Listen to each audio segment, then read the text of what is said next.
Once again, Lieutenant Governor Billy Nungesser is here. Hey, Mr. Billy, how are you this morning? I'm doing great. How you doing this morning? Well, I know there's a lot of stuff you want to talk about, but if you don't mind, if you would sort of just bear with me a second. We remain in Louisiana in the midst of this budget fight, and, well, you know, what am I telling you, right? But we were looking a couple of weeks ago at the annual allocations for different departments, and one of the ones that stood out, and it's a point you always make, is that the Lieutenant Governor's office, your office, does so much with so little. And we were looking at the actual appropriations for the office of Lieutenant Governor. And, I mean, we can get into numbers if we want, but it's next to nothing, for heaven's sake. How do you manage to keep your nose above water? Well, I tell you, we've got great people that do 3 and 4 jobs each. I tell everybody on my floor we've got more empty desks than we have desks with people in it. But incredible people that are dedicated and juggle a lot of balls in the air. But you know, a lot of people don't realize is with the budget cuts we've seen last year and this year, but prior to that, in the good days, in the last 10 years, the Lieutenant Governor's office has been cut almost 50%. Prior to these cuts, the last governor took $54 million that was generated by state parks in 8 years and swept that money for other things, and that's the reason why we've struggled with repairs and maintenance. That money was usually used to keep our parks in good shape. So for the last 10 years, they have raided those funds from the state parks. So I'm not trying to suck up here, but couldn't other departments across the state of Louisiana, if not running as bare bones a budget, and guys, you can look the numbers up, and not running as bare bones a budget as you do, but couldn't other departments across the state maybe learn something from you?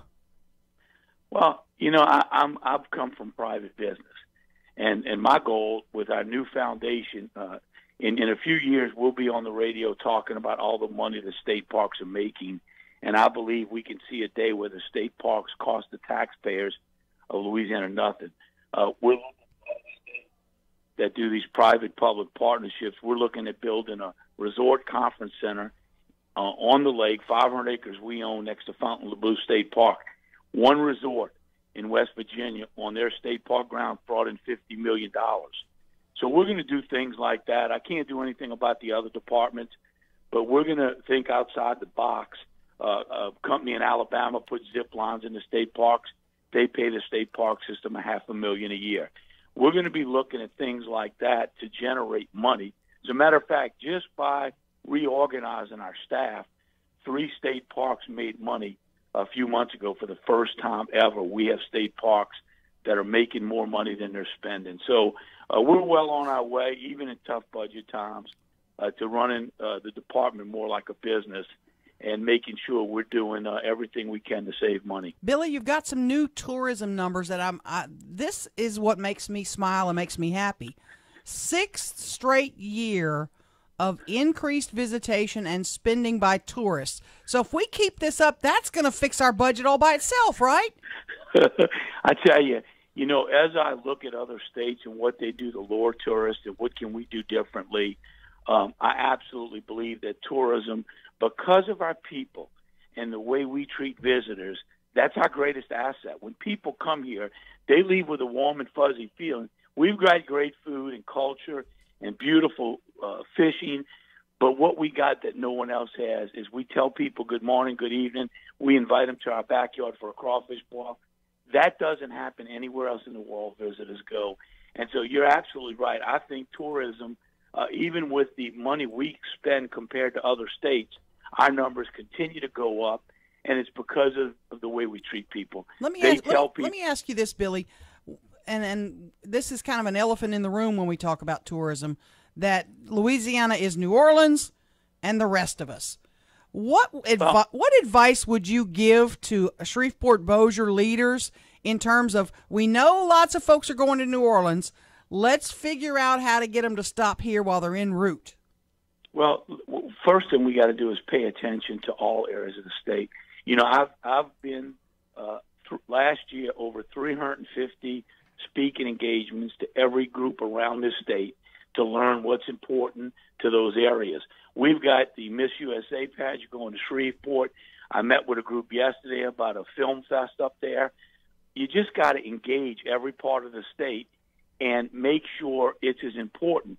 Now, New Orleans is always going to be the draw, and that's why we're looking at one option, thinking outside the box, but we're talking to city officials about the possibility of making the French Quarter a state park, because the only way we're going to clean up the French Quarter and make it family-friendly again is if we get rid of the crime, clean up the streets, and make it something like the Main Street in Crowley, where it's impressive.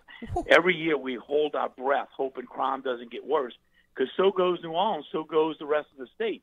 So we have a vested interest in making sure, but for 30 years we've been talking about it, and there's not enough voters in the French Quarter, I don't believe, to ever get the city of New Orleans to fix it the way it ought to be fixed. You know, so we're Billy, thinking outside the box. And boy, that's way option. outside the box. Well, we've got to do something. We've got to put our best foot forward. You know, when you go to Branson, Missouri, or Jackson Hole, Wyoming, or Nashville, those downtown areas are spotless, and you're excited when you're there. We've got to make all areas of the state, that exciting. A lot of areas of our state do that. They put their best foot forward. We've got to help New Orleans along and make it a shining part of the state. Imagine if the streets in the French Quarter look like Main Street in Crowley, how beautiful that street has been redone, the feeling you get when you walk into the French Quarter and shop in those shops. So we've got to look at it. It's always going to be a draw, but now we're promoting Mardi Gras and the great value of Mardi Gras and the family atmosphere in everywhere in the state that has Mardi Gras. That's going to be part of our Mardi Gras campaign, not just New Orleans. So you just got to care a little bit about sharing that wealth, and also with the international visitors, get them. They stay longer, spend more money. It's our job to make sure after they spend a few days in New Orleans that they see the rest of Louisiana, how beautiful it is.